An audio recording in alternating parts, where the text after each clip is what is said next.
Hello, ഇക്കരെ കൊട്ടിയൂരിൽ നിന്ന് ബാബലിപ്പുഴ കടന്ന് അക്കരെ കൊട്ടിയൂരിലെത്താനുള്ള പാലമാണ് ഈ കാണുന്നത്.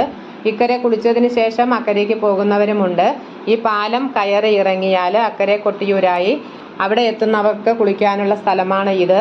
പുലർച്ചെ ഏകദേശം 2 മണിക്കുള്ള തിരക്കാണ്. കുളി കഴിഞ്ഞതിന് ശേഷം ക്യൂ നിൽക്കുന്നവരിങ്ങനെ പരന്ന് നിൽക്കുന്നുണ്ട്, അതും കാണാം. ആ നേരെ കാണുന്നതാണ് മെയിൻ ഗേറ്റ്. രാവിലെ 4:30യോടെയാണ് ഗേറ്റ് തുറക്കുള്ളൂ എന്നാണ് അറിയാൻ കഴിഞ്ഞത്. വർഷത്തിൽ 27 ദിവസം നീണ്ടു നിൽക്കുന്ന കൊട്ടിയൂര് വൈശാഖ മഹോത്സവം ഇടവത്തിലെ ചോതി മുതൽ മിഥുനത്തിലെ ചിത്തിര വരെയാണ് അക്കരെ കൊട്ടിയൂരിലേക്ക് ഭക്തജനങ്ങൾക്ക് പ്രവേശനമുള്ളത്. അക്കരെ കൊട്ടിയൂരാണ് മൂലസ്ഥാനം. ഇവിടെ ജലാശയത്തിൻ്റെ നടുവിൽ മണിത്തറയിൽ സ്വയംഭൂവായ മഹാദേവനും യാഗാഗ്നിയിൽ ജീവത്യാഗം ചെയ്ത സതീദേവി തൊട്ടടുത്തുള്ള അമ്മാരത്തറയിലും കുടികൊള്ളുന്നു എന്നാണ് ഐതിഹ്യം. ഈ കാണുന്നത് 6 മണിക്കുള്ള കാഴ്ച. നമ്മൾ അവിടെ പോയി അനുഭവിച്ചാലേ അത് അറിയുള്ളൂ, പറഞ്ഞാൽ അത് അറിയാൻ കഴിയില്ല.